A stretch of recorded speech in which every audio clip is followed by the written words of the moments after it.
मेरा नाम प्रतिभा है। मैं एक ऐसे गांव की रहने वाली हूँ जहाँ पर लड़कियों को कैद करके रखा जाता है।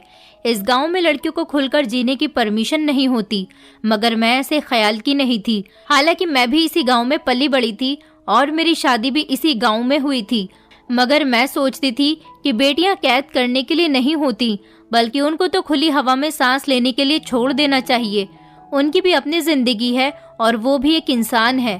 क्या औरत को सिर्फ गृहिणी बनाने के लिए ही बनाया गया है? क्या उसे सिर्फ घर के ही कामों के लिए इस्तेमाल किया जाता है?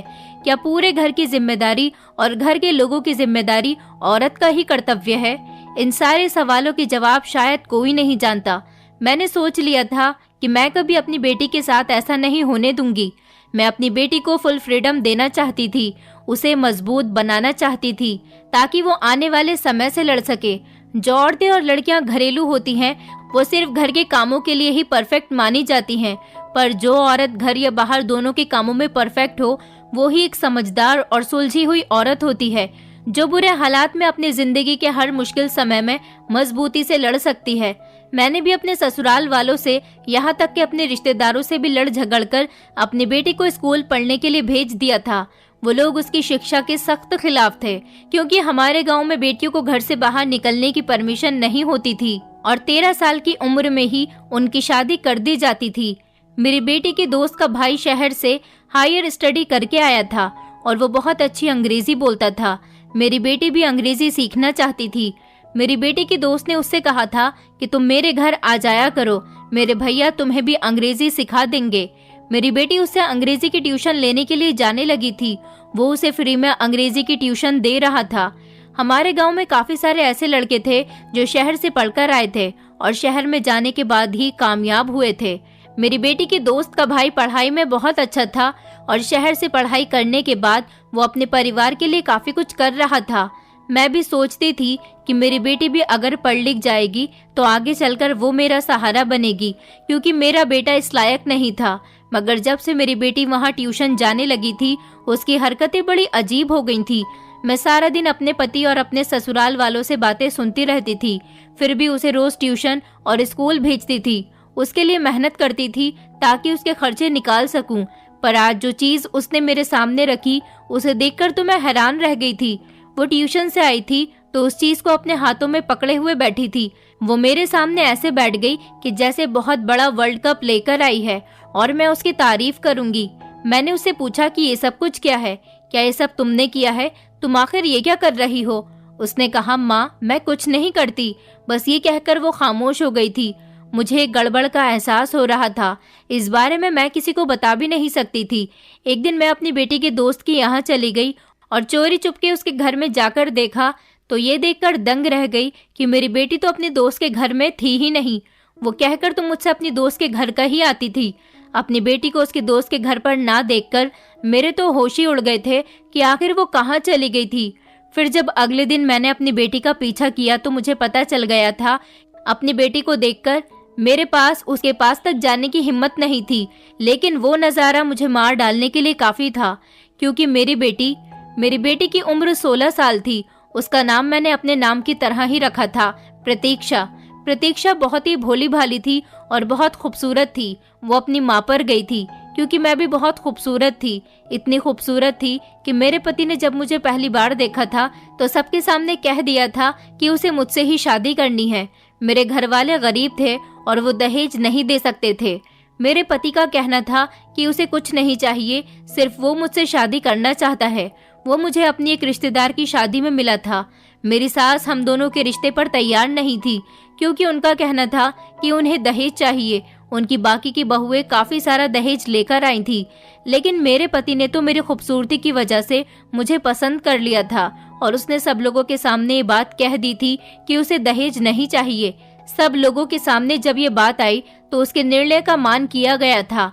गांव के कुछ लोगों को उसकी ये बात पसंद भी आई थी कि वो एक गरीब बाप की बेटी से बिना दहेज के शादी करना चाहता है। इसी तरह मेरी शादी अपने पति के साथ हो गई थी और मैं अपनी ससुराल आ गई। पर इस बात के लिए कभी मेरी सास ने मुझे माफ नहीं किया था कि मैं कुछ लेकर नहीं आई हूँ। मेरे माता पिता मुझे सब कुछ देना चाहते थे, लेकिन एक गरीब इंसान सिर्फ सपने ही देख सकता है। गरीब इंसान चाहता तो बहुत कुछ है, लेकिन अपनी कमाई को देखकर वो अपनी ख्वाहिशों को पूरी करने से रुक जाता है। मेरी माँ ने शादी के समय मुझे अपना थोड़ा सा जेवर दे दिया था और मैं वही लेकर अपनी ससुराल चली गई थी। मेरी सास ने मेरा सारा जेवर छीन लिया था और फिर भी उनका यही कहना था कि इससे क्या होता है, तुम्हारी माँ को दहेज देना चाहिए था। अगर मेरे बेटे ने मना कर दिया था तो इसका मतलब ये नहीं कि तुम्हारी माँ खामोशी से तुम्हें विदा कर दे। और इस थोड़े से जेवर से क्या होता है, आजकल तो लोग बहुत सारा दहेज दे रहे हैं और वो सब कुछ होता किसके लिए है। लेकिन तुम देख लेना, तुम अपने घर से दहेज नहीं लेकर आई हो, कभी मेरा सामान इस्तेमाल करने की जरूरत नहीं है। शुरू के दिनों में ही मेरी सास ने मुझे बहुत टॉर्चर किया था। मेरे माता पिता ने मेरी बहनों को भी ज्यादा कुछ नहीं दिया था, क्योंकि हम 7 बहनें थे और मैं सबसे छोटी थी। हमारा कोई भाई नहीं था। मेरे पिता काफी बूढ़े हो चुके थे, उनसे अब मेहनत मजदूरी का काम नहीं होता था। मेरी माँ भी बीमार रहती थी। मेरी शादी होने के बाद वो दोनों घर में अकेले रह गए थे। मुझे हमेशा फिक्र लगी रहती थी कि ना जाने वो दोनों किस तरह से अपना गुजारा कर रहे होंगे। लेकिन भगवान किसी गरीब की प्रार्थना को रद्द नहीं करता। मैं इतना जरूर जानती थी कि ऊपर वाले के यहाँ देर है पर अंधेर नहीं है और सब कुछ ठीक हो जाएगा। मेरी माँ ने मुझे इस आशीर्वाद के साथ विदा किया था कि जो हम तुम्हारे लिए नहीं कर सके वो तुम्हारा पति जरूर करेगा। जो सुख हम तुम्हें अपने घर में नहीं दे सके वो सुख तुम्हें अपनी ससुराल में भी मिलेगा। पर ऐसा कुछ भी नहीं था। शादी के 1 साल में ही मैंने अपने बेटे को जन्म दिया था। मैं उससे बहुत प्यार करती थी, लेकिन मुझसे ज्यादा प्यार उसे मेरी सास करती थी। मेरी सास का कहना था कि बेटियां तो पराए घर की होती हैं, बेटे अपने होते हैं। फिर मैंने बेटी को जन्म दिया तो मेरी सास ने उसे मुंह उठाकर तक नहीं देखा। हमारे गांव में लड़कियों को कोई अहमियत नहीं दी जाती थी। उनको घर से नहीं निकलने दिया जाता था और घर से निकलने वाली लड़कियां बिगड़ी हुई कहलाई जाती थीं। और अगर कोई लड़की घर से निकलती तो सिर्फ अपनी माँ या पिता के साथ ही निकल सकती थी और ना ही बेटियों को बाहर के मर्दों के सामने आने दिया जाता था। तो उनके लिए पढ़ाई लिखाई करना तो बहुत दूर की बात थी। बेटे के बाद भगवान ने मुझे एक बेटी दी थी। जब वो 9 साल की हुई तो मैंने अपने पति और ससुराल वालों के खिलाफ जाकर अपनी बेटी का एडमिशन सरकारी स्कूल में करवा दिया था। हमारे गांव में सिर्फ एक ही सरकारी स्कूल था और उसमें भी पढ़ाई ज्यादा ठीक से नहीं होती थी। मेरे लिए इतना ही बहुत था कि मेरी बेटी शिक्षा प्राप्त करे, क्योंकि वो कहीं और किसी स्कूल में भी नहीं पढ़ सकती थी। बड़ी मुश्किल से तो मैंने अपने गांव के सरकारी स्कूल में उसका एडमिशन कराया था, अपने ससुराल वालों से लड़ झगड़ कर। और फिर जब वो 12 साल की हुई और उसने 8th क्लास पास कर लिए थे तो मेरी सास ने इस बात पर हंगामा कर दिया कि अब वो काफी पढ़ चुकी है, अब उसे स्कूल ना भेजा जाए। मगर मेरी बेटी पढ़ाई में बहुत अच्छी थी। मैं उसकी पढ़ाई को नहीं रोकना चाहती थी। मेरी सास का कहना था कि अब इसे घर पर बिठाओ और इसे घर गृहस्थी सिखाओ, अब तुम्हारी बेटी की शादी कर दी जाएगी। मगर मैं इस बात के सख्त खिलाफ थी। मैं अपनी बेटी का बाल विवाह नहीं करवाना चाहती थी। अभी वो बच्ची थी, भले से ही हमारे गांव का ये रिवाज था, मगर मैं अपनी बेटी को यहाँ की रस्म रिवाज में शामिल नहीं करना चाहती थी। मैं चाहती थी कि मेरी बेटी कम से कम इंटर तो पास कर ही ले। आजकल 3 या 4 क्लासेस को क्या समझा जाता है। मैंने अपने सारे घर वालों से अपनी बेटी को आगे पढ़ाने के लिए झगड़ा मोल ले लिया था और अभी तक हार नहीं मानी थी। मेरी बेटी की पढ़ाई जारी थी। कहने को तो मेरी बेटी सरकारी स्कूल में पढ़ रही थी, लेकिन स्कूल के जो टीचर्स थे उन्होंने 200 रुपए महीने की फीस रखी हुई थी। हम गरीब लोगों के लिए तो 200 रुपए भी बहुत थे और उस स्कूल में सबसे ज्यादा लड़के पढ़ा करते थे। लड़कियां तो लगभग 20 या 30 ही थी। उसमें से आधी से ज्यादा तो पड़ोस के ही गांव की लड़कियां थीं, क्योंकि हमारे गांव के लोग अपनी बेटियों को ज्यादा नहीं पढ़ाते थे। मेरी बेटी का एडमिशन भी बड़ी मुश्किल से हुआ था। मैंने उन लोगों से कहा था कि मेरे पास फीस के पैसे नहीं हैं, क्या आप लोग थोड़ी मेहरबानी नहीं कर सकते। स्कूल की प्रिंसिपल एक औरत थी। उन्होंने कहा कि मैं खुद बड़ी मजबूर हूँ, इस गांव में स्कूल खोलने का कोई फायदा नहीं है, यहाँ पर ज्यादा बच्चे पढ़ने के लिए आते ही नहीं हैं। हम लोगों को भी काफी कुछ करना होता है। बच्चों की फैसिलिटी के लिए यहाँ पर काफी सारे इंतजाम हैं और किताबें भी मंगवाई गई हैं। इस सब के लिए हमें फीस की जरूरत होती है। मैंने उसकी मजबूरी को समझा और कहा कि ठीक है, मैं कहीं से कुछ न कुछ कर लूंगी, और मैंने जैसे तैसे अपनी बेटी का एडमिशन करवा दिया था। शुरू में तो मैं अपनी बेटी की फीस दे दिया करती थी, लेकिन अब जब से मेरी बेटी 4th क्लास में आई थी उसकी फीस बढ़ गई थी। उसकी फीस 400 रुपए हो गई थी। अब मैं घर में काम करती और शाम के टाइम में मशीन लेकर बैठ जाया करती थी। मैंने लोगों के कपड़े सिलना शुरू कर दिया था। मुझसे बहुत अच्छी सिलाई आती थी, लेकिन मुझे टाइम नहीं मिलता था, इसलिए मैंने कभी इस काम को नहीं किया। पर अब जब से मेरी बेटी की फीस महंगी हुई थी तो मुझे उसकी पढ़ाई बड़ी महंगी पड़ने लगी थी, इसीलिए मैंने इस काम को करना शुरू कर दिया था, क्योंकि उसकी फीस के लिए मेरा पति मुझे पैसे नहीं देता था। मैं 2-3 घंटे में काफ़ी सारी सिलाई कर लिया करती थी, जिससे मेरी बेटी की फीस के पैसे भी निकल आते थे और मैं उसकी ज़रूरतों को भी पूरी कर दिया करती थी। उसकी हर चीज़ का खर्चा मुझे ही तो करना होता था, क्योंकि मेरे पति को मेरी बेटी पसंद नहीं थी, उसे तो सिर्फ अपना बेटा ही पसंद था, इसलिए उन्होंने कभी उसकी जिम्मेदारी नहीं निभाई थी।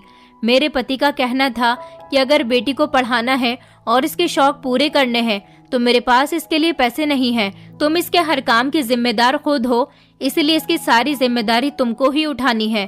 बेटियां बोझ होती हैं। मैं तो चाहता हूँ कि जल्द से जल्द इसकी शादी कर दूं, लेकिन तुम मुझे इसकी शादी नहीं करने दे रही हो, इसीलिए मैं इस पर 1 रुपया नहीं लगाऊंगा। मेरी ससुराल में सभी को मेरी बेटी बहुत बुरी लगती थी, क्योंकि मेरी दोनों जेठानियों के भी 2-2 बेटे थे। मैं सबसे लड़ झगड़ कर ये काम कर रही थी। कपड़े सी कर मेरे हाथ सूज जाते थे। मैं बहुत तकलीफ में थी और फिर मैं बहुत कमजोर भी थी, इसलिए ज्यादा काम करती तो बहुत थक जाती थी। रात को मेरे शरीर में बहुत दर्द होता था, जिसकी वजह से मुझे सारी रात नींद नहीं आती थी और मैं दर्द से तड़पती थी। घर के काम के साथ साथ मुझे अपनी ससुराल के भी सारे काम करने पड़ते थे। मेरी सास मुझे इस बात की सजा दे रही थी कि मैंने बेटी पैदा की थी और मैं दहेज में कुछ नहीं लेकर आई थी, इसलिए पूरे घर के काम मुझे ही करने पड़ते थे। मेरी दोनों जेठानियां तो आराम से रहती थी और मेरी सास भी। मेरी सास की भी कोई बेटी नहीं थी, इसलिए वो अपने आप को बहुत खुशकिस्मत समझती थी, लेकिन दरअसल वो दुनिया की सबसे बदकिस्मत औरत थी। मैं अपनी बेटी पाकर अपने आप को बहुत खुशनसीब समझती थी, क्योंकि एक बेटी ही होती है जो माँ का सहारा बनती है। मुझे अपनी बेटी के लिए भी सारे काम करने होते थे। उसको सुबह जगाना, उसके कपड़े धोना और उसके लिए नाश्ता बनाना, उसके लिए लंच पैक करना और भी बहुत सारे काम। अपनी ऐसी जिंदगी से मैं हार मान चुकी थी, मगर अपनी बेटी के बारे में सोचकर मेरे अंदर एक उम्मीद जाग उठती थी और घर के सारे लोग कहते थे कि बेटी पैदा करने की यही सजा होती है। अगर अपनी बेटी को काम सिखाओगी तो तुम्हारी मदद होगी, तुम तो उसे पढ़ने भेज रही हो तो यही सब कुछ होगा। मुझे अपनी बेटी की फीस देनी थी, मगर अभी पैसे पूरे नहीं हुए थे। पहले से 1 हफ्ता ऊपर आ चुका था। मैं बहुत परेशान थी। टीचर बार बार मेरी बेटी से फीस के लिए कह रही थी। अगला महीना भी शुरू हो गया था और इस तरह से मेरी बेटी के 2 महीने की फीस चढ़ गई थी और उसके एग्जाम्स करीब आ रहे थे। टीचर ने कहा था कि अगर एग्जाम से पहले फीस क्लियर नहीं की तो तुम्हें स्कूल से निकाल दिया जाएगा। मेरे पास पैसे नहीं थे। मेरी बेटी की फीस काफ़ी हो गई थी, ऊपर से और भी खर्चे होते थे। मुझे अब बहुत सारे पैसों की ज़रूरत थी। इतने सारे पैसे कहाँ से आते? मैंने अपने पति से इस बारे में बात की तो उन्होंने कहा, मैंने तो तुम्हें पहले ही कहा हुआ है, तुम्हारी बेटी के लिए मैं 1 रुपया भी नहीं दूंगा। तुम कहो तो मैं अभी उसकी शादी कर देता हूँ। वो अपनी ससुराल में रहेगी तो उसके सारे खर्चे उसका पति करेगा। मैंने कहा, उसके लिए नहीं, मेरे खर्चे के लिए तो पैसे दे दो। उसने कहा, मेरे पास अभी पैसे नहीं हैं। मैंने सोचा था कि अगर थोड़े बहुत पैसे मेरा पति दे देगा तो मैं अपनी बेटी की फीस दे दूंगी, मगर मैं बहुत परेशान थी। मेरी बेटी के गांव में ही एक सहेली थी, वो मेरी सास की दूर की रिश्तेदार थी, इसीलिए वो हमारे घर काफी आती जाती थी। उसका नाम रश्मि था। जब से रश्मि का भाई शहर से पढ़ाई करके आया था, गांव में उसके भाई का नाम हो गया था। रश्मि मेरी बेटी की बचपन की सहेली थी और वो दोनों एक साथ स्कूल में जाती थी। रश्मि की माँ को अपनी बेटी को स्कूल भेजने से कोई परेशानी नहीं थी, क्योंकि उसके ससुराल में कोई उसे रोक टोक करने वाला नहीं था और न ही उसका पति था। उसका बेटा शहर से पढ़कर आया था और अच्छी नौकरी पर लग गया था। वह हर रोज शहर जाता था और शाम के समय वापस आ जाया करता था। रश्मि की सहेली ने उसे बताया था कि उसका भाई बहुत अच्छी इंग्लिश बोलता है।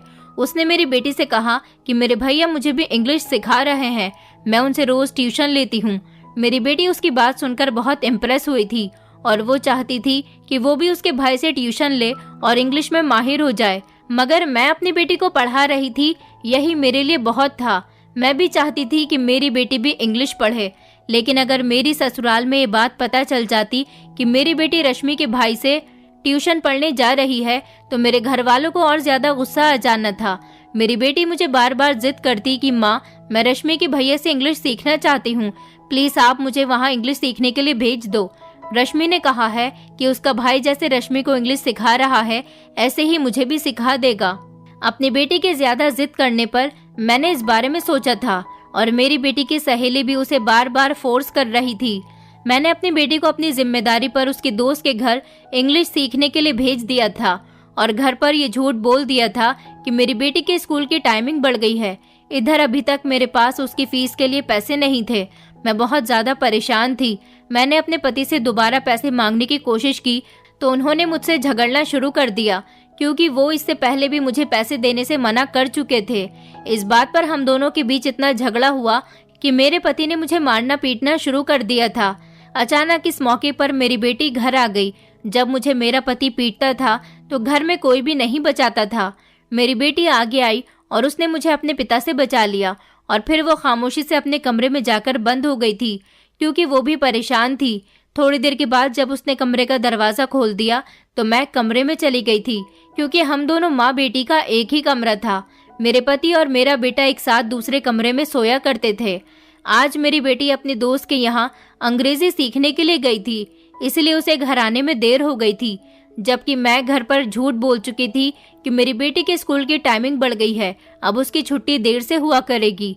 इसलिए घर के किसी भी मेंबर का ध्यान मेरी बेटी पर नहीं गया था। सबको यही पता था कि वो अब देर से घर आया करेगी। मेरे पति ने मुझे इतना मारा था कि मेरे पूरे शरीर में दर्द हो रहा था और मेरे कपड़े भी एक दो जगह से फट गए थे। मैंने सोचा नहाकर कपड़े चेंज कर लेती हूँ। मैं जैसे ही अलमारी में अपने कपड़े निकालने के लिए गई तो ये देखकर हैरान रह गई कि अलमारी में पैसे रखे हुए थे। ये काफी सारे पैसे थे।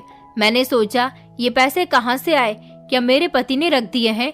मगर आज ही तो उसने मुझे इतनी बुरी तरह से मारा था। अगर उसे पैसे देने होते तो वो मुझे इस तरह से मारता नहीं और पैसे मेरे हाथ में दे देता, और घर में भी कोई ऐसा नहीं था जो मुझे पैसे दे देता। मेरी जेठानी का बड़ा बेटा था जो मुझसे काफी अच्छे तरीके से बात करता था। कहीं उसने तो ये पैसे नहीं रख दिए, लेकिन वो तो सुबह को घर से निकलता था तो रात को ही घर में घुसता था, जबकि सुबह ही तो मैंने अपनी बेटी के कपड़े अलमारी में रखे थे, तब तो मुझे ये पैसे नजर नहीं आए थे। फिर ये पैसे किसने रखे थे? अगले दिन फिर से ऐसा ही हुआ। अलमारी में फिर से थोड़े से पैसे रखे हुए थे। मैंने तो अभी कल वाले पैसे भी इस्तेमाल नहीं किए थे। मैं हैरान थी, मगर मुझे पैसों की सख्त जरूरत थी। काफी टाइम से मैंने अपनी बेटी के कपड़े नहीं बनाए थे और उसके स्कूल की फीस भी मुझे जमा करनी थी।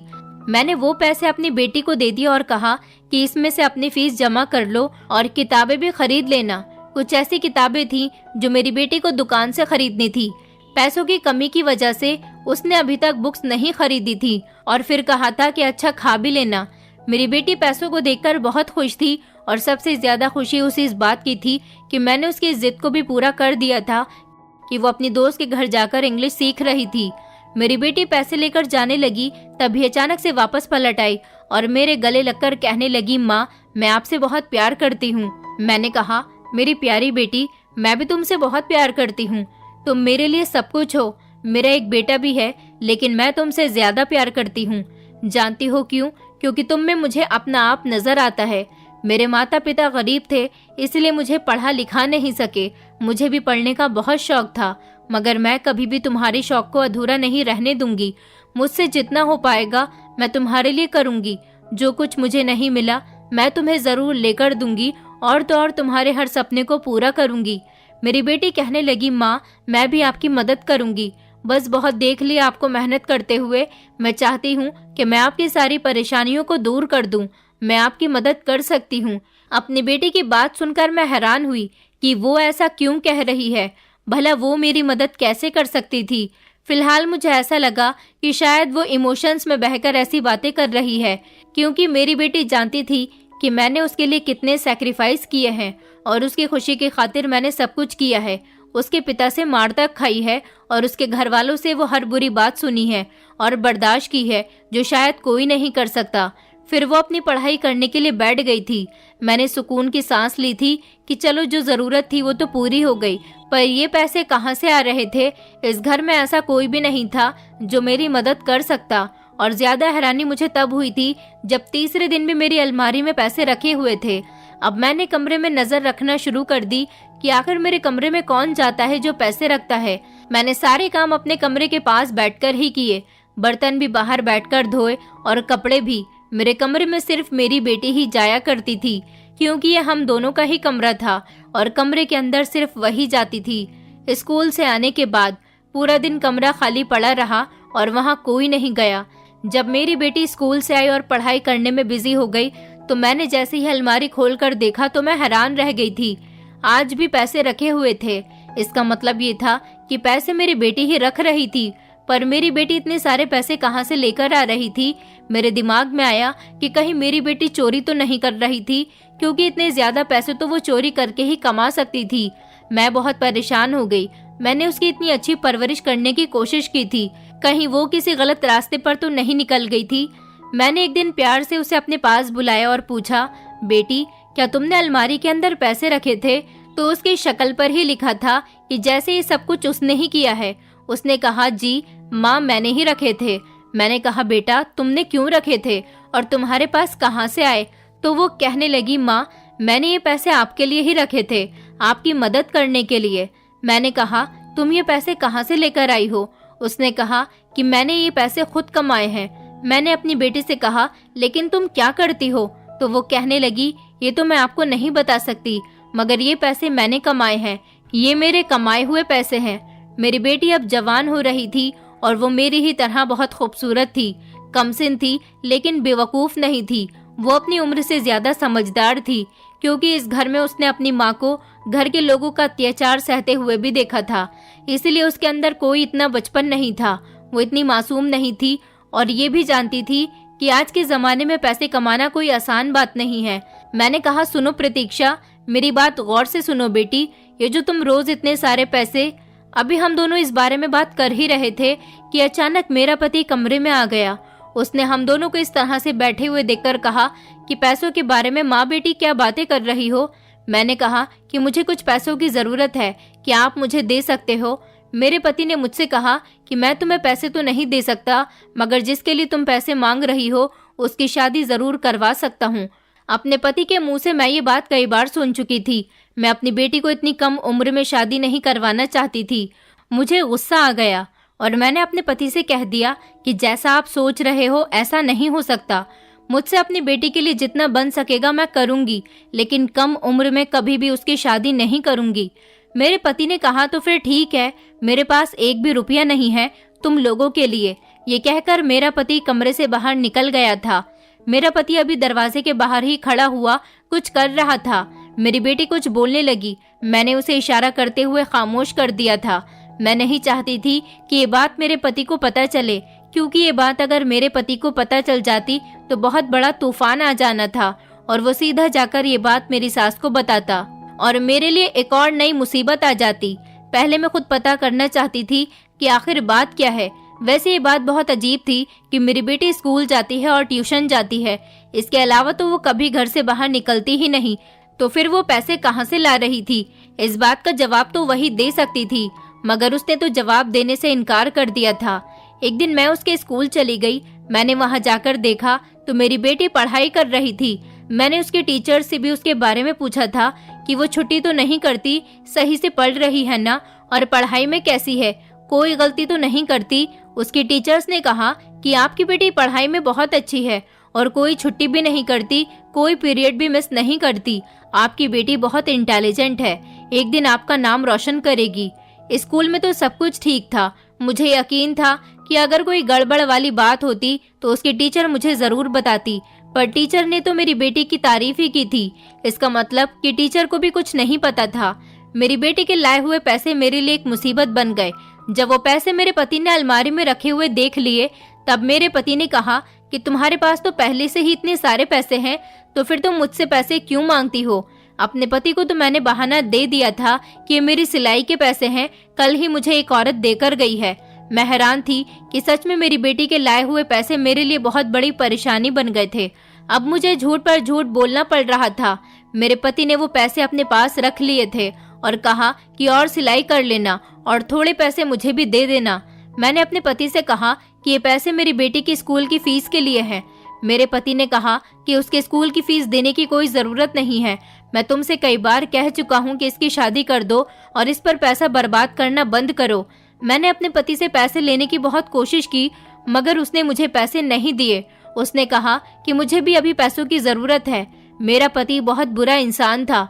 उसने मुझे पसंद किया था तब जाकर शादी की थी, लेकिन जिस दिन से मेरी शादी उससे हुई थी वो हमेशा अपनी माँ के कहने में रहता था और मेरी सास न जाने मेरे पति को क्या क्या बताती थी। तभी से ही मेरा पति पूरी तरह से बदलकर रह गया था। जितना वो मुझे शादी से पहले पसंद करता था, शादी के बाद उतनी ही मुझसे नफरत करने लगा था। मेरा पति मेरे बेटे का हर खर्चा उठाता था। मेरी सास ने मेरे बेटे को मुझसे दूर कर दिया था। उनका कहना था कि तू अपनी बेटी की ही परवरिश कर ले, यह हमारे घर का चिराग है, हम इसकी देखभाल करेंगे। मेरा बेटा मुझसे ज्यादा अपनी दादी को माँ समझता था और मेरा पति भी मेरे बेटे की हर ख्वाहिश को पूरी किया करता था। उन्होंने बेटा और बेटी में काफी फर्क किया हुआ था। अब मेरे लिए इस दुनिया में अगर कोई मेरा अपना था तो वो सिर्फ मेरी बेटी थी, क्योंकि मेरे माता पिता भी इस दुनिया से जा चुके थे और मेरी बहनें थीं। वो सब अपनी अपनी जिंदगी में इतनी बिजी थी कि उन्होंने कभी मेरी खबर लेने की कोशिश ही नहीं की थी। मुझे बड़ी टेंशन हो रही थी, क्योंकि ये गांव था और यहाँ पर छोटी छोटी बातें बड़ी आसानी से फैल जाती थी। इसलिए मुझे बड़ी सोच समझकर कदम बढ़ाना था। स्कूल में तो मुझे कुछ नहीं मिला था। फिर मुझे अपनी बेटी के दोस्त पर शक होने लगा, क्योंकि जब से मेरी बेटी ने उसके घर ट्यूशन जाना शुरू किया था वो हमारे घर बिल्कुल नहीं आती थी और न ही उसकी माँ आ रही थी। मेरी बेटी भी रोज उसके घर ट्यूशन पढ़ने जा रही थी। मैंने सोचा कि एक बार मैं भी वहां पर जाकर देखती हूँ, क्योंकि वो घर से स्कूल या फिर अपने दोस्त के घर जाने के लिए ही निकलती थी। उसके अलावा तो वो सारा दिन मेरे साथ ही रहती थी।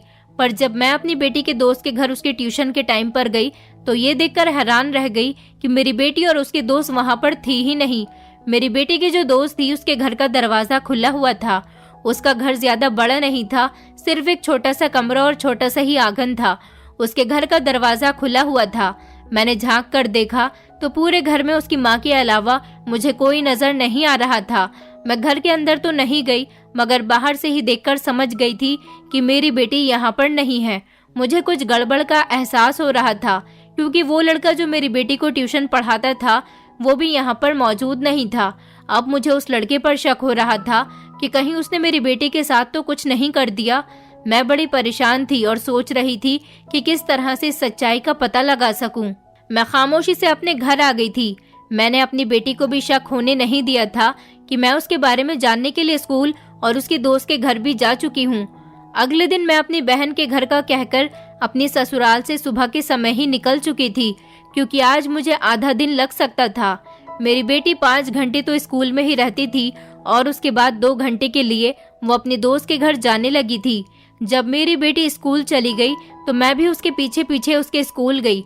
मैंने देखा कि मेरी बेटी स्कूल के अंदर चली गई है और अपनी क्लास में बैठकर पढ़ाई कर रही है।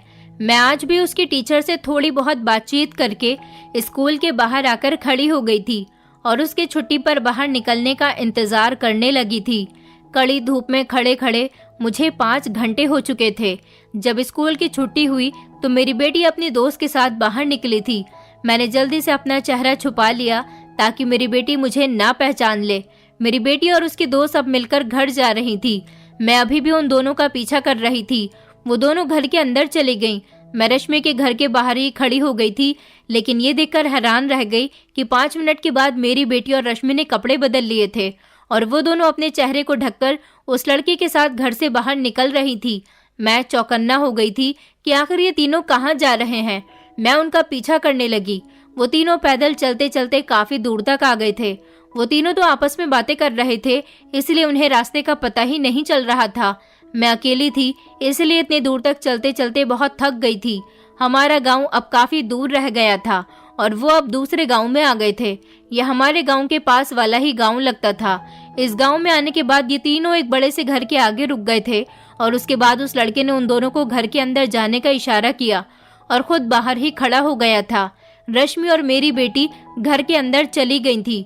ये देखकर तो मैं परेशान हो गई कि वो लड़का अपनी बहन और मेरी बेटी को कहाँ पर लेकर आया है और उसने उन दोनों को अकेले घर के अंदर कैसे जाने दिया। आखिर वो दोनों अंदर क्या करने वाली थी। मुझसे अब बर्दाश्त नहीं हो रहा था। मैंने फौरन जाकर उस लड़के का गिरेबान पकड़ लिया और कहा कि ये दोनों अंदर क्यों गई हैं। तू मेरी बेटी के साथ क्या करना चाहता है और यहाँ पर क्यों लेकर आया है। वो लड़का घबरा गया था और पहचान गया था कि मैं कौन हूँ।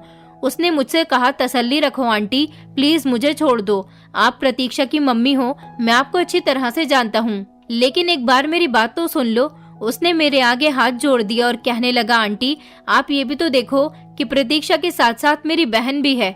उसके जुड़े हुए हाथ देखकर मैंने उसका गिरेबान छोड़ दिया था और उसकी बात सुनने लगी थी। उसने कहा कि आपको जानना है कि ये दोनों क्या कर रही हैं, तो आप मेरे साथ अंदर चलो। वो मुझे लेकर घर के अंदर चला गया था। ये घर काफी बड़ा था, पर जैसे ही मेरी नजर सामने की तरफ गई तो ये देखकर मैं हैरान रह गई थी कि मेरी बेटी और उसकी दोस्त के हाथ में झाड़ू थी और वो दोनों वहाँ का काम कर रही थी। अपनी बेटी को इस हालत में देखकर मेरी आंखों में आंसू आ गए थे। हम दोनों को इस तरह से देखकर वहाँ की मालकिन भी आ गई, जो कि बहुत खूबसूरत थी। उसने कहा, आलोक ये औरत कौन है। मेरी बेटी और रश्मि भी देख चुकी थी कि मैं उनका पीछा करते हुए यहाँ तक पहुँच गई हूँ। वो दोनों भी शॉक्ड खड़ी हुई थी।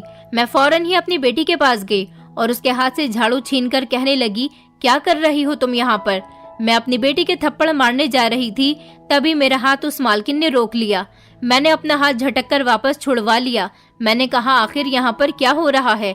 तब उस औरत ने मुझे एक ऐसी बात बताई, मेरी आंखों में आंसू आ गए और मैं जमीन पर ऐसे गिर गई जैसे मेरे शरीर से जान निकल गई हो। मैंने अपनी बेटी की तरफ देखा, वो भी रो रही थी। मुझे उस औरत ने अपने बारे में बताया कि मैं अभी 2 महीने पहले ही शहर से इस गांव में शिफ्ट हुई हूँ। मेरा इस दुनिया में कोई नहीं है, मैं बिल्कुल अकेली हूँ और मैं शहर के स्कूल की एक इंग्लिश टीचर हूँ। दरअसल मैं जब से यहाँ पर शिफ्ट हुई हूँ मुझे काम की बहुत परेशानी हो रही थी, क्योंकि मैं एक पढ़ी लिखी लड़की हूँ और मैं घर के काम बिल्कुल भी नहीं जानती। आपकी बेटी मेरे घर में काम करती है। आपकी बेटी ने कहा था कि वो मेरे घर की साफ सफाई कर दिया करेगी। बहुत प्यारी बेटी है आपकी और बहुत समझदार भी है। आपकी बेटी कोई गलत काम नहीं कर रही है। ये दूसरी लड़की रश्मि जो आलोक की बहन है, ये मेरे पास इंग्लिश सीखने के लिए आती थी। जब से आपकी बेटी मेरे घर में काम करने आने लगी है, तब से आपकी बेटी की मदद करने लगी है और इसके हिस्से के जो पैसे हैं ये भी वो अपनी दोस्त को दे देती है। रश्मि भी एक बहुत अच्छी लड़की है। मैंने रश्मि की तरफ देखा तो उसने अपनी आंखें झुका ली थी। रश्मि चाहती तो सिर्फ अपनी दोस्त को ही यहाँ पर काम करने दे सकती थी, मगर उसने उसकी मदद की। मैंने आपकी बेटी से पूछा था कि तुम ये काम क्यों करती हो, क्या तुम्हारा इस दुनिया में कोई नहीं है जो तुम ये काम करने पर मजबूर हो गई हो। अभी तुम्हारी उम्र भी कम है, तुम पढ़ाई करो। मगर आपकी बेटी ने मुझे कुछ ऐसा बताया जिसे सुनकर मेरा दिल बहुत दुखा था। उसने मुझे आपकी पूरी कहानी बता दी थी। आपकी बेटी ने मुझे बताया था कि मेरी माँ मेरे लिए बहुत मेहनत करती है, परेशान रहती है और थक जाती है, और रात को जब सो जाती है तो मेरी माँ को बहुत दर्द होता है और वो दर्द की वजह से सो नहीं पाती। उनके पूरे शरीर में हड्डियों में दर्द रहता है, लेकिन अगले दिन वो फिर से खड़ी हो जाती हैं। इसलिए मैं उनके लिए कुछ करना चाहती हूँ। उन्होंने मेरी पढ़ाई के लिए बहुत कुछ किया है। मैं सारी जिंदगी उनकी एहसानमंद रहूंगी। मेरा ये घर बहुत बड़ा है और मैं यहाँ अकेली रहती हूँ, इसलिए मुझे काम करने की बहुत परेशानी हो रही थी। मुझे वैसे भी एक नौकरानी की जरूरत थी। जब मैंने इस बारे में रश्मि को बताया कि मुझे नौकरानी की जरूरत है, तो उसने मुझे आपकी बेटी के बारे में बताया था। आपकी बेटी यहाँ पर 2 घंटे निकालकर मेरे पास आती है और इसने आपसे झूठ कहा है कि आलोक इसे ट्यूशन पढ़ाता है, जबकि मैं इन दोनों को ट्यूशन पढ़ाती हूँ। 1 घंटा ये दोनों पढ़ाई करती हैं और 1 घंटे में मिलकर ये दोनों घर को पूरी तरह से साफ कर देती हैं। मैं उनकी मेहनत के पैसे इनको रोज दे दिया करती हूँ और ट्यूशन भी फ्री में पढ़ाती हूँ, क्योंकि मुझे ये दोनों ही बच्चियाँ बहुत पसंद है। मैंने अपनी बेटी को देखा तो मैं हैरान रह गई, जो घर में रहकर सिर्फ पढ़ाई करती रहती है। अपनी माँ को ये तसल्ली दिलाना चाहती है कि वो अपनी माँ के पैसों को खराब नहीं कर रही। इधर आकर वो घर के सारे काम करती है और अपनी माँ की भी मदद कर रही है। आज मुझे अपनी बेटी पर बहुत गर्व महसूस हुआ था और साथ ही साथ मुझे उसकी दोस्त पर भी बहुत प्यार आया था, जो अपनी दोस्त की इतनी मदद कर रही थी। आलोक रश्मि का भाई था। आलोक ने बताया कि आंटी आपकी बेटी मेरी बहन की तरह है। मैं इन दोनों को साथ लेकर आता हूँ, इनकी पूरी जिम्मेदारी निभाता हूँ कि कहीं रास्ते में इनको कोई परेशानी न हो जाए, और यहाँ से साथ ही लेकर जाता हूँ। यही वजह है कि ये दोनों अपना चेहरा छुपाकर घर से निकलती हैं ताकि इनको कोई पहचान न सके। मैंने आलोक के सर पर हाथ रखा और इन तीनों बच्चों को गले से लगा लिया। मेरी बेटी तो बहुत रो रही थी। मेरी मासूम सी बेटी, आज उसने मेरा दिल जीत लिया था। मालकिन मुझसे कहने लगी, आपकी बेटी बहुत अच्छी है, अपनी बेटी पर कभी हाथ मत उठाना। आज के ज़माने में ऐसे बच्चे कहीं नहीं मिलते। आपने अपनी बेटी की बहुत अच्छी परवरिश की है। मैंने अपनी बेटी को चुप कराया और कहा कि बस अब मत रोना, तुमने कुछ गलत नहीं किया। तुमने तो अपनी माँ का एहसास किया है, उसका एहसास किया है जिसका एहसास इस दुनिया में कभी किसी ने नहीं किया। मैंने मालकिन से कहा कि मैं बड़ी मुश्किल से अपनी बेटी को पढ़ाई करने के लिए घर से निकालती हूँ। मेरे ससुराल वालों को इसका पढ़ना लिखना बिल्कुल पसंद नहीं है। अगर ये बात किसी को पता चल गई तो क्या होगा? मालकिन ने कहा कि आप टेंशन मत लो, जब तक आपकी बेटी का इंटर नहीं हो जाता तब तक इसे इस तरह से मेरे पास भेजती रहो। उसके बाद मैं इसको एक अच्छी नौकरी लगवा दूंगी, फिर आपकी सारी परेशानियां दूर हो जाएंगी। जैसा चल रहा है वैसा चलने दो। मैं इस बात पर एग्री हो गई थी और अपनी बेटी को लेकर घर वापस आ गई थी। मैंने आलोक और रश्मि का भी शुक्रिया अदा किया था। इस तरह से ये बात काफी समय तक छुपी रही कि मेरी बेटी दूसरे गाँव में घर का काम कर रही है। मेरी बेटी इन्हीं पैसों से अपनी पढ़ाई पूरी कर रही थी। और फिर जब कुछ साल गुजर गए और मेरी बेटी का इंटर कंप्लीट हो गया तो मेरी बेटी ने वो काम छोड़ दिया था। मालकिन ने उसे भी अपनी बेटी बना लिया था और उसकी अच्छी जगह नौकरी दिलवा दी थी। मेरे ससुराल में तो सारे लोग मेरे और मेरी बेटी के शुरू से ही खिलाफ थे। मैं अपनी बेटी की नौकरी लगते ही उसके साथ शहर आ गई थी और अब हम दोनों माँ बेटी किराए के मकान में शहर में ही रह रहे हैं। मेरी बेटी मेरा पूरा खर्चा उठाती है।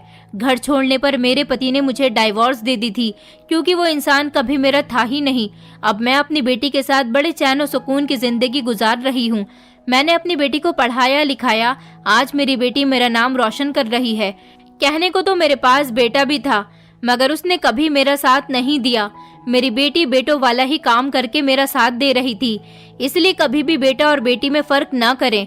मैं भगवान से प्रार्थना करती हूँ कि भगवान हर किसी को ऐसी बेटी दे जैसी मेरी है, जो अपने माता पिता का एहसास करे और हमेशा उनकी खुशी को ही अपना कर्तव्य समझे। दोस्तों, उम्मीद करती हूँ आपको हमारी कहानी पसंद आई होगी। कहानी पसंद आई है तो वीडियो को लाइक करें, चैनल पर नए हैं तो चैनल को सब्सक्राइब करें और हाँ, नोटिफिकेशन बेल को जरूर दबाएं ताकि अगली अपडेट सबसे पहले आपको मिले।